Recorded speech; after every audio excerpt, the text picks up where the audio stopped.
I 35M and my wife Jennifer, 32F, have been married for 2 years and together for 5.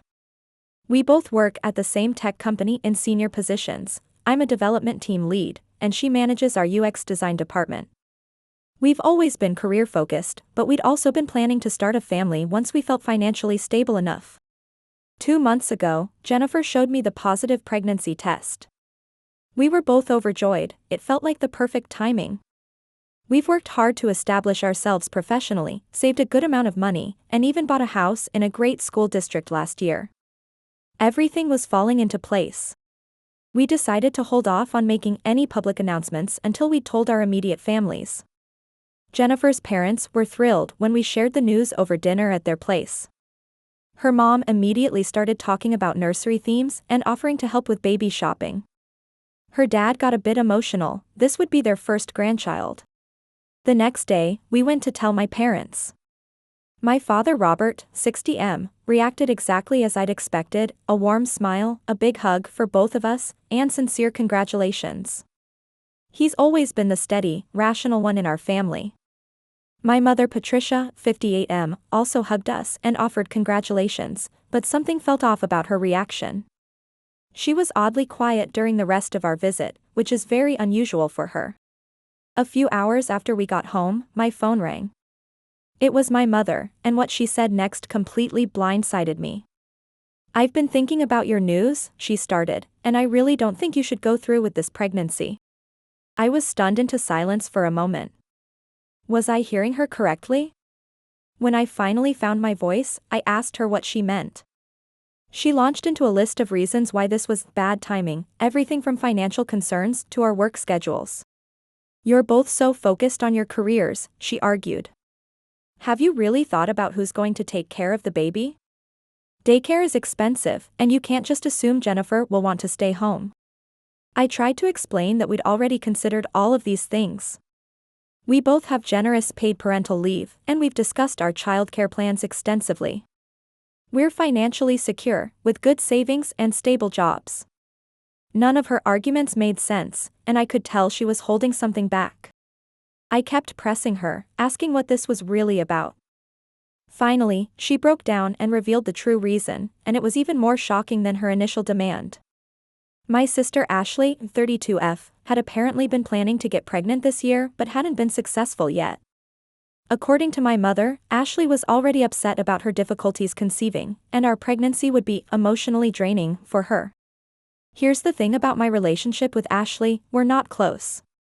At all. We fought constantly while growing up, and when I left for college, it was a relief for both of us. Since then, we've only seen each other at major family events and holidays. We'll invite each other to weddings and such, but it's more out of obligation than any real desire to share our lives.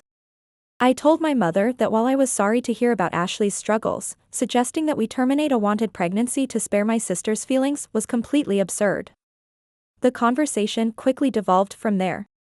Patricia's voice grew increasingly shrill as she insisted that I wasn't understanding the gravity of the situation.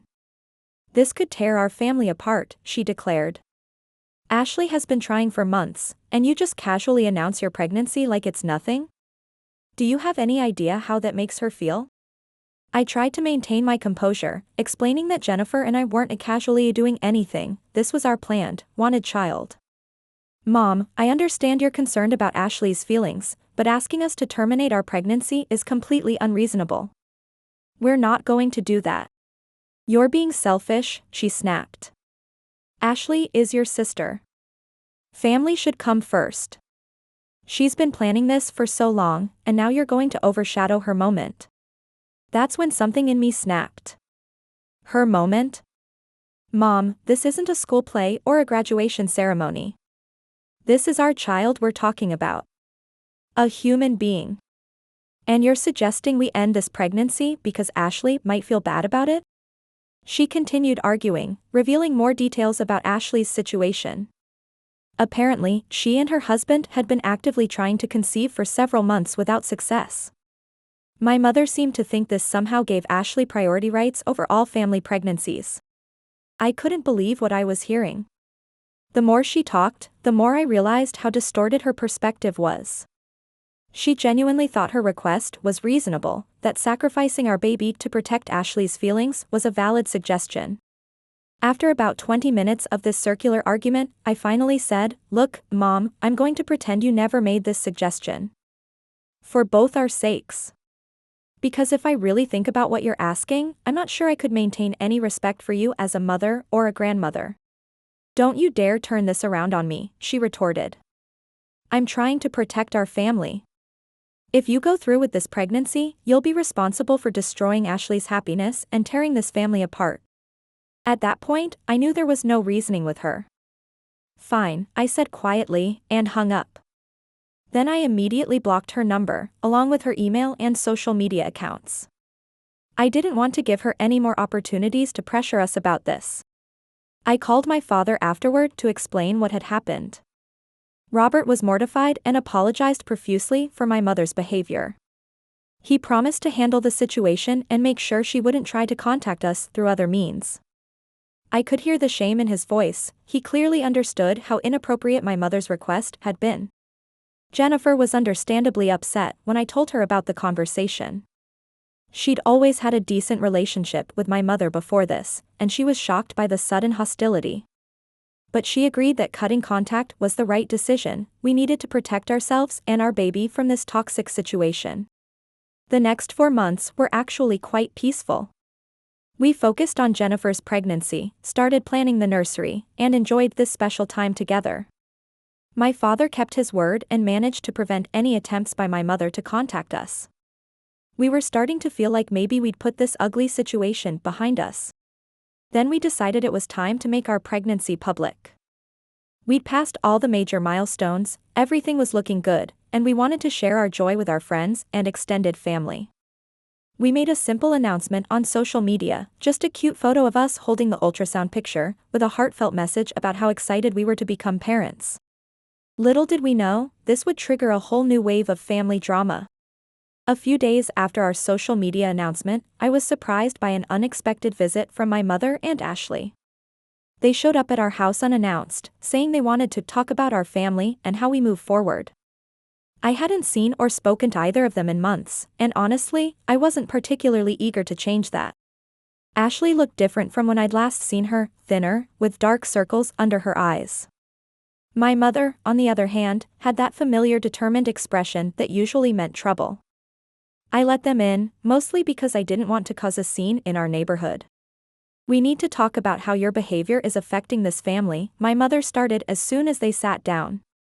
I almost laughed at the irony. She was the one who'd suggested we terminate our pregnancy, and somehow I was the one whose behavior needed discussing? I was upfront with them. "Look, I don't consider Ashley a close part of my family, and that's why I didn't feel any obligation to tell her personally about the pregnancy. We haven't been close since childhood, and we both know if she'd gotten pregnant first, I would have found out through social media too. As for my mother, I told her she'd made her bed and now had to lie in it. What you said when we announced our pregnancy was appalling, and I don't want that kind of negativity in our lives right now. I made it clear that even if they were here to apologize and make amends, it would take time for me to process everything. I wasn't going to instantly forgive and forget just because they decided to show up at our door." To my surprise, Ashley burst into tears. I hadn't expected such an emotional response from her, given our distant relationship. My mother immediately went to console her, and then dropped what she clearly thought was a bombshell. "Your sister has been trying to get pregnant for almost a year and a half," she explained, her voice trembling with emotion. "The doctors recently diagnosed her with fertility issues. They can't determine exactly why, but..." She trailed off, looking at me expectantly. Ashley managed to compose herself enough to speak. "We've been trying so hard," she sobbed. "And then you just get pregnant so easily and announce it on social media like it's nothing. Do you have any idea how that feels?" She went on to explain that finding out about our pregnancy through social media had been doubly painful, not only because we were expecting while she couldn't conceive, but because it made her realize just how distant our relationship had become. I felt my resolve soften slightly, but I stood my ground. "I appreciate you coming here and trying to patch things up," I told them, "but I still need time to process everything. I can't just flip a switch and pretend the last few months didn't happen." I expressed genuine sympathy for Ashley's fertility struggles and said I hoped she'd be able to conceive eventually. However, right now, my priority has to be Jennifer and our baby. Everything else can be dealt with later. I don't have the emotional bandwidth to handle all of this at once. That's when things really went south. Both of them started calling me selfish and narcissistic, claiming I was using Jennifer's pregnancy as an excuse to avoid family reconciliation. The truth was, I actually did have to leave soon. Jennifer had a routine checkup scheduled, and I didn't want to be late. When I explained this, they became even more agitated, accusing me of making up excuses. My mother started going on about how my child would miss out on the love of an aunt and grandmother because of my terrible, selfish behavior. Ashley joined in, saying I wasn't just hurting myself but my future children by refusing to give our relationship another chance. She claimed my oversized ego was going to deprive my child of important family connections. That's when I finally lost my cool. First of all, I snapped, my child will be loved regardless of your involvement. Second, how dare you talk about what's best for my baby when just a few months ago, Mom was literally telling us to terminate this pregnancy so Ashley could have her moment, without anyone overshadowing her. The argument escalated quickly from there. Jennifer, who had been resting in our bedroom because she didn't want to deal with the drama, finally had to come out and ask them to leave. Seeing them upset my pregnant wife was the last straw for me. They started shouting over Jennifer's polite request for them to leave, calling me selfish and egotistical. That's when I said something I'm not proud of, something I can't take back. I told Ashley that at least I could have children, and criticized her for only wanting a relationship now so she could try to fill a parental role with our child. To my mother, I said she was an even bigger failure as a parent than Ashley would be, because despite having 2 kids, she'd failed both of us. The impact was immediate. They left hurling insults, but I could see I'd hit a nerve. Even Jennifer was taken aback by my words. She said that while she didn't necessarily disagree with the sentiment, she knew how painful it must have been for them to hear. I feel terrible about saying those things because I'm not the kind of person who enjoys hurting others. But they were trying to make me out to be the villain, and I couldn't let them get away with it. Still, I can't help wondering if I went too far. I guess we'll see how things unfold from here. One thing's for certain, this family situation is far from resolved. Update 1, it's been 3 days since that heated argument with my mother and Ashley. I've only discussed it with Jennifer and my father Robert, who both share the same view. What I said was harsh but justified given the circumstances. I feel bad about some of my words, but I don't think I need to apologize. They were the real instigators of this fight. If they'd left when I asked, none of this would have happened. They chose to stay and push me to my limit, and that's why I ended up saying those things. It's a relief that the people I care about most don't think I'm in the wrong. My mother has been ranting about me non-stop to my father. His attempts to calm her down only make her angrier because she thinks he's enabling my bad behavior. The irony is that she doesn't see how she's been doing exactly the same thing with Ashley all along, which is probably why my sister is the way she is. She believes I owe them a huge apology because they were just trying to be there for me, and that I made them the villains for no reason. It's funny because that's exactly how I feel about them. At this point, it's just my word against theirs. Robert called yesterday and said Patricia has been impossible. She keeps going on about how I've always been difficult and how I'm punishing her for caring about Ashley's feelings. When he tried to explain why her initial request about terminating the pregnancy was inappropriate, she accused him of taking my side and not understanding a mother's feelings. Jennifer has been amazing through all of this. Despite dealing with pregnancy hormones and stress, she stayed remarkably composed. She told me she's proud of me for standing up for our family, saying, "Your mother crossed a line when she suggested terminating our pregnancy. Everything that's happened since then is a consequence of her actions, not yours. The bottom line is that they're not getting any apology from me because they absolutely deserved what they got. If they hadn't pushed me, I wouldn't have lashed out at them, it's that simple. From now on, my only priority will be Jennifer and our baby. I'll try not to let these insignificant things bother me.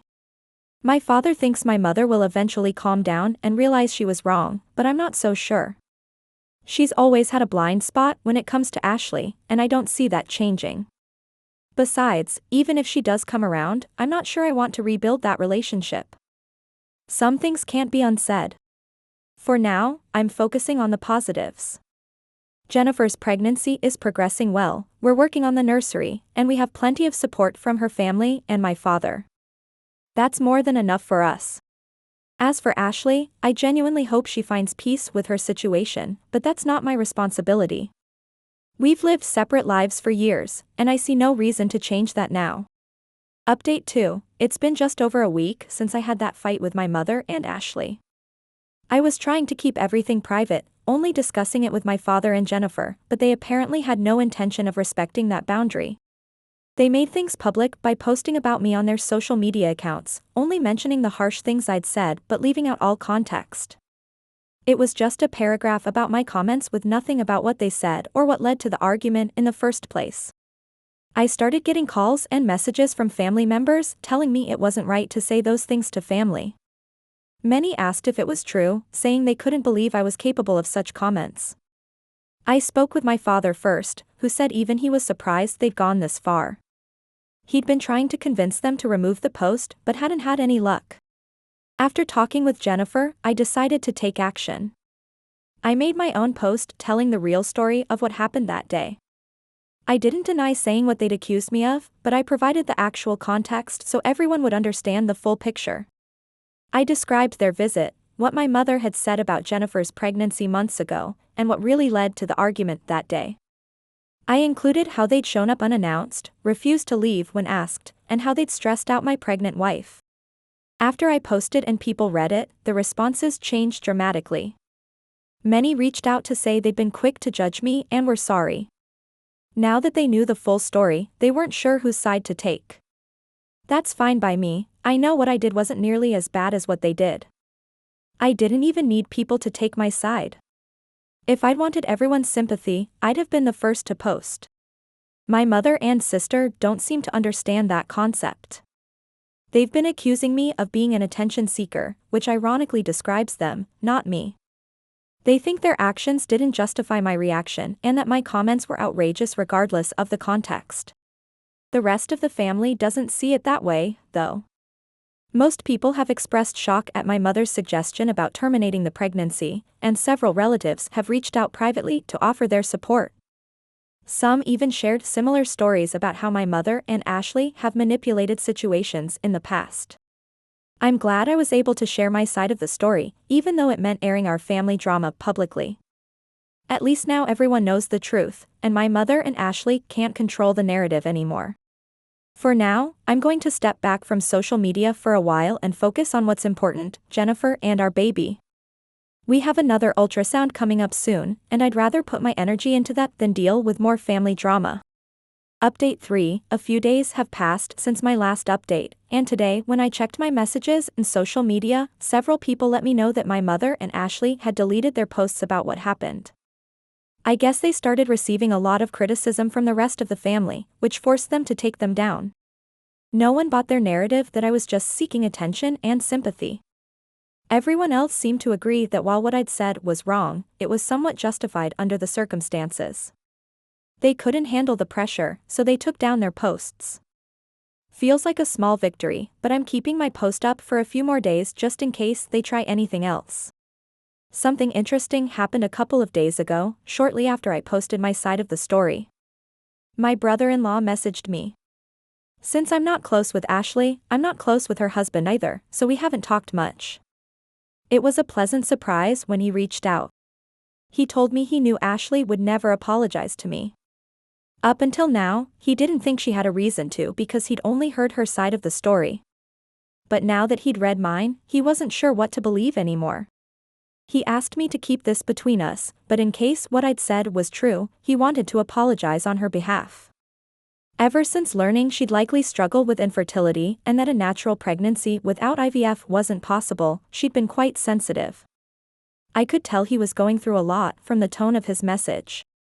I genuinely felt sympathy for him, so I told him it was okay, and that I was grateful he'd at least reached out to apologize.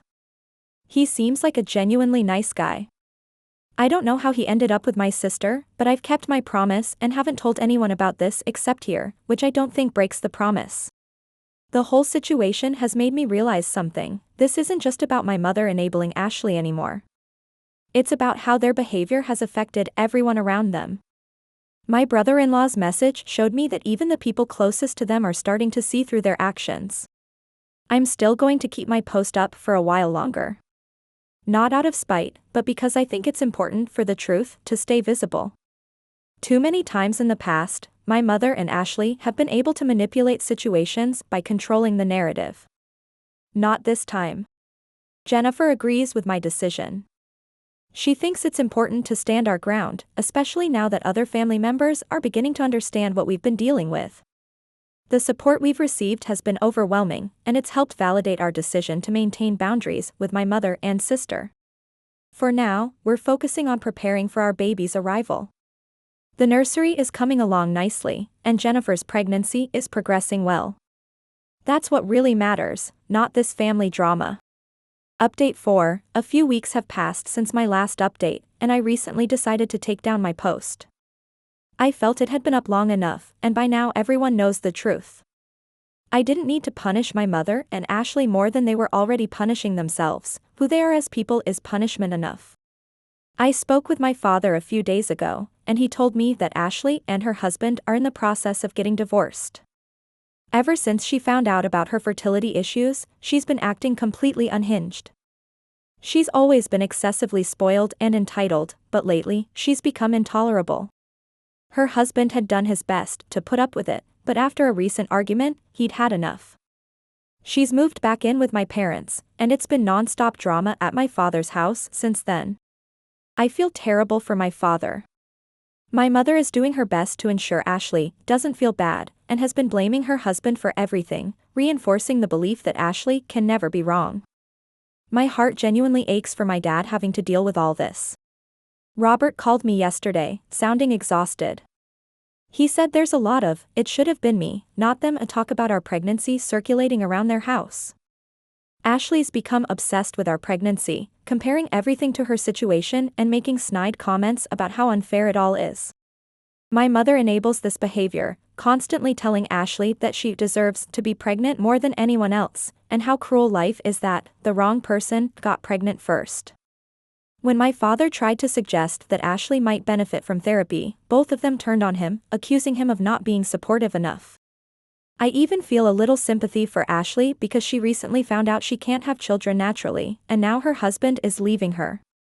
The second part is definitely her fault, but still, I'm not that heartless. That's partly why I decided to take down my post. However, I'm not going to apologize for anything, nor am I going to reach out to them. I'm pretty sure they haven't changed. If anything, they've gotten worse. My father says the atmosphere in their house is toxic, with Ashley and my mother feeding off each other's negativity. Jennifer and I have decided it's best to maintain our distance. We're focusing on preparing for our baby's arrival, and we don't need that kind of negativity in our lives. I've told my father he's always welcome at our house if he needs a break from the drama at home. For now, we're staying completely out of it. My priority is Jennifer and our upcoming baby, and that's not going to change. If my mother and Ashley want to live in their bubble of toxicity, that's their choice. We've made ours. Update 5: The first thing I want to share is that I'm now a father, and Jennifer and I have a beautiful, healthy baby boy. He's absolutely perfect. Clearly I'm biased as a new dad, but it's impossible not to see how amazing he is. We're overjoyed, and honestly, that's all that matters right now. Our families, both Jennifer's and mine, have been visiting to meet the newest member of the family. Well, almost the whole family, except my mother and Ashley. As you can imagine, things between us remain unchanged, and I have no intention of changing that now that I have my son. Ashley, as expected, hasn't shown any interest in her nephew's birth. I'm not surprised at all. In fact, it's a relief because I'd rather not deal with her during this happy stage of our life. From what I've heard, she's been complaining and trying to downplay the baby's arrival, but since she's still living at my parents' house, my dad's the only one who has to put up with her negativity. As for us, we haven't been affected in the slightest and genuinely don't care what she says or does. Her absence is more of a blessing than an offense. My mother, on the other hand, seems to have suddenly remembered she's my mom and that she's also a grandmother now. Since the baby was born, she's been urging my father to mediate between us so that we'll give her a chance to meet her grandson. Fortunately, my father has remained firm and told her he doesn't want to get involved. He knows our answer very well: she's not going to meet our son. I'm not sure what she expected after everything she's done, especially after suggesting to Jennifer that she terminate the pregnancy. She said it as casually as if she were suggesting changing restaurants because Ashley didn't like seafood. It was ridiculous, heartless, and one of the reasons why our relationship will never recover. As for Ashley, I know things aren't going well for her, and honestly, I feel no pity. Her divorce was recently finalized, so you can imagine how miserable she is.